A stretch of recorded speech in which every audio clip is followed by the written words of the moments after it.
She had got up very early in the morning and had worked hard in the garden, and she was tired and sleepy. So as soon as Martha had brought her supper and she had eaten, she was glad to go to bed. As she laid her head on the pillow, she murmured to herself, "I'll go out before breakfast and work with Dickon, and then afterward, I believe, I'll go see him." She thought it was the middle of the night when she was awakened by such dreadful sounds that she jumped out of bed in an instant. What was it? What was it? The next minute she felt quite sure she knew. Doors were opened and shut, and there was hurrying feet in the corridor, and someone was crying and screaming at the same time, screaming and crying in a horrible way. "It's Colin," she said. "He's having one of those tantrums the nurse call hysterics. How awful it sounds." As she listened to the sobbing screams, she did not wonder that people were so frightened that they gave him his own way in everything rather than hear them. She put her hands over her ears and felt sick and shivering. "I don't know what to do. I don't know what to do," she kept saying. "I can't bear it." Once she wondered if he would stop if she dared to go to him, and then she remembered how he had driven her out of the room and thought that perhaps the sight of her might make him worse. Even when she pressed her hands more tightly over her ears, she could not keep the awful sounds out. She hated them so, and was so terrified by them, that suddenly they began to make her angry, and she felt as if she should like to fly into a tantrum herself and frighten him as he was frightening her. She was not used to anyone's temper but her own. She took her hands from her ears and sprang up and stamped her foot. "He ought to be stopped. Somebody ought to make him stop. Somebody ought to beat him," she cried out. Just then she heard feet almost running down the corridor, and her door opened and the nurse came in. She was not laughing now by any means. She even looked rather pale. "He's worked himself into hysterics," she said in a great hurry. "He'll do himself harm. No one can do anything with him. You come and try like a good child. He likes you." "He turned me out of the room this morning," said Mary, stamping her foot with excitement. The stamp rather pleased the nurse. The truth was that she had been afraid she might find Mary crying and hiding her head under the bedclothes. "That's right," she said. "You're in the right humor. You go and scold him. Give him something new to think of. Do go, child, as quick as ever you can." It was not until afterward that Mary realized that the thing had been funny as well as dreadful. That it was funny that all the grown-up people were so frightened that they came to a little girl just because they guessed she was almost as bad as Colin himself. She flew along the corridor, and the nearer she got to the screams, the higher her temper mounted. She felt quite wicked by the time she reached the door. She slapped it open with her hand and ran across the room to the four-posted bed. "You stop," she almost shouted. "You stop. I hate you. Everybody hates you. I wish everybody would run out of the house and let you scream yourself to death. You will scream yourself to death in a minute, and I wish you would." A nice, sympathetic child could neither have thought nor said such things, but it just happened that the shock of hearing them was the best possible thing for this hysterical boy, whom no one had ever dared to restrain or contradict. He had been lying on his face, beating his pillow with his hands, and he actually almost jumped around. He turned so quickly at the sound of the furious little voice. His face looked dreadful, white and red and swollen, and he was gasping and choking. But savage little Mary did not care an atom. "If you scream another scream," she said, "I'll scream too. And I can scream louder than you can, and I'll frighten you. I'll frighten you." He actually had stopped screaming because she had startled him so. The scream which had been coming almost choked him. The tears were streaming down his face, and he shook all over. "I can't stop," he gasped and sobbed. "I can't. I can't." "You can," shouted Mary. "Half that ails you is hysterics and temper. Just hysterics, hysterics, hysterics." And she stamped each time she said it. "I felt the lump. I felt it," choked out Colin. "I knew I should. I shall have a hunch on my back, and then I shall die." And he began to writhe again and turned on his face and sobbed and wailed, but he didn't scream. "You didn't feel a lump," contradicted Mary fiercely.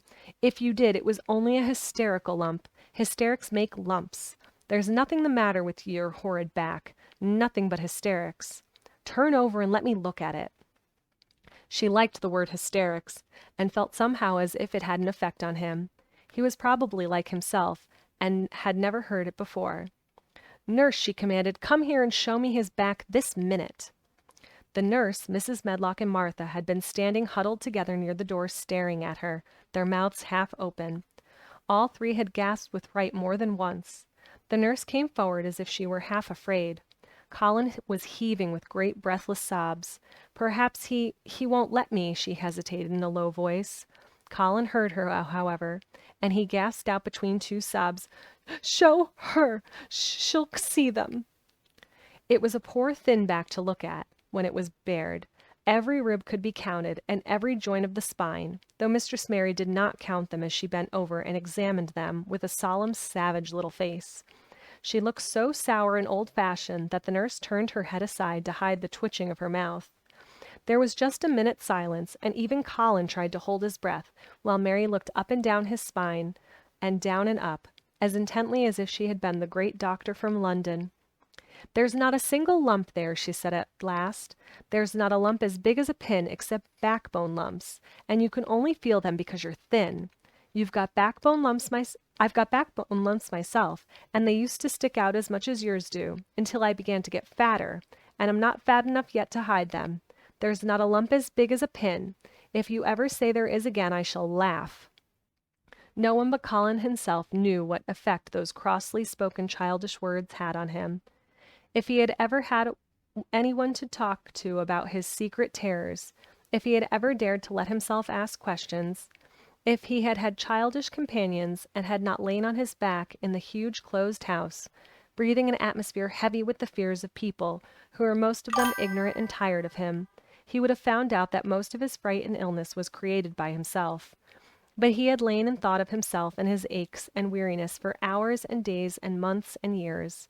And now that an angry, unsympathetic little girl insisted obstinately that he was not as ill as he thought he was, he actually felt as if she might be speaking the truth. "I didn't know," ventured the nurse, "that he thought he had a lump on his spine. His back is weak because he won't try to sit up. I could have told him there was no lump there." Colin gulped and turned his face a little to look at her. "Could you?" he said pathetically. "Yes, sir." "There," said Mary, and she gulped too.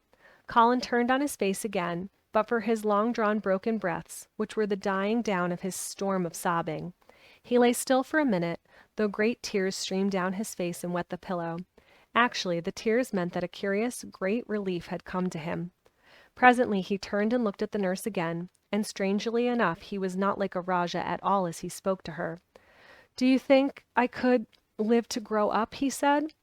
The nurse was neither clever nor soft-hearted, but she could repeat some of the London doctor's words.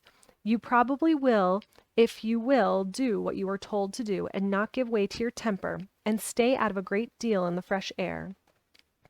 Colin's tantrum had passed, and he was weak and worn out with crying, and this perhaps made him feel gentle. He put out his hand a little toward Mary, and I am glad to say that her own tantrum having passed, she was softened too, and met him halfway with her hand, so that it was a sort of making up. I'll go out with you, Mary," he said. "I shan't hate fresh air if we can find—" He remembered just in time to stop himself from saying, "if we can find the secret garden," and he ended, "I shall like to go out with you, if Dickon will come and push my chair. I do so want to see Dickon and the fox and the crow." The nurse remade the tumbled bed and shook and straightened the pillows. Then she made Colin a cup of beef tea and gave a cup to Mary, who really was very glad to get it after her excitement. Mrs. Medlock and Martha gladly slipped away, and after everything was neat and calm and in order, the nurse looked as if she would very gladly slip away also. She was a healthy young woman who resented being robbed of her sleep, and she yawned quite openly as she looked at Mary, who had pushed her big footstool close to the four-posted bed and was holding Colin's hand. "You must go back and get your sleep out," she said. "He'll drop off after a while if he's not too upset. Then I'll lie down myself in the next room." "Would you like me to sing you that song I learned from my ayah?" Mary whispered to Colin. His hand pulled hers gently, and he turned his tired eyes on her appealingly. "Oh, yes," he answered. "It's such a soft song. I shall go to sleep in a minute." "I will put him to sleep," Mary said to the yawning nurse. "You can go if you like." "Well," said the nurse, with an attempt at reluctance, "if he doesn't go to sleep in half an hour, you must call me."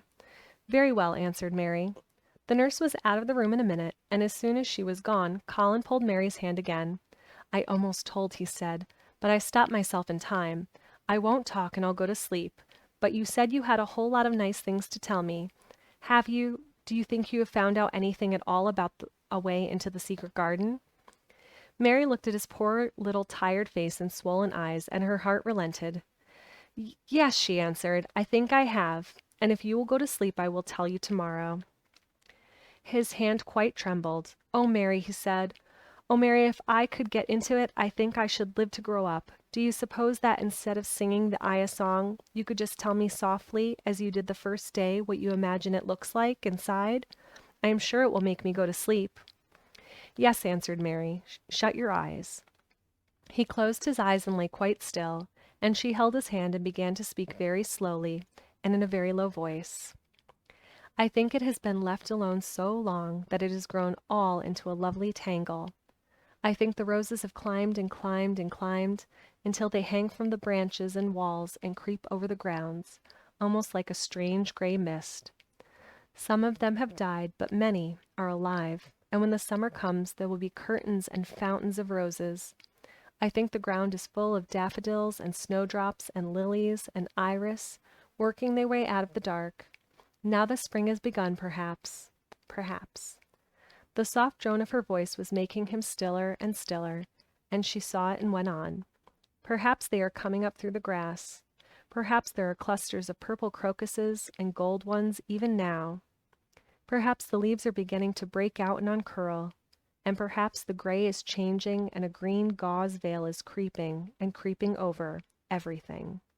And the birds are coming to look at it because it is so safe and still. And perhaps, very softly and slowly indeed, the robin has found a mate and is building a nest." And Colin was asleep.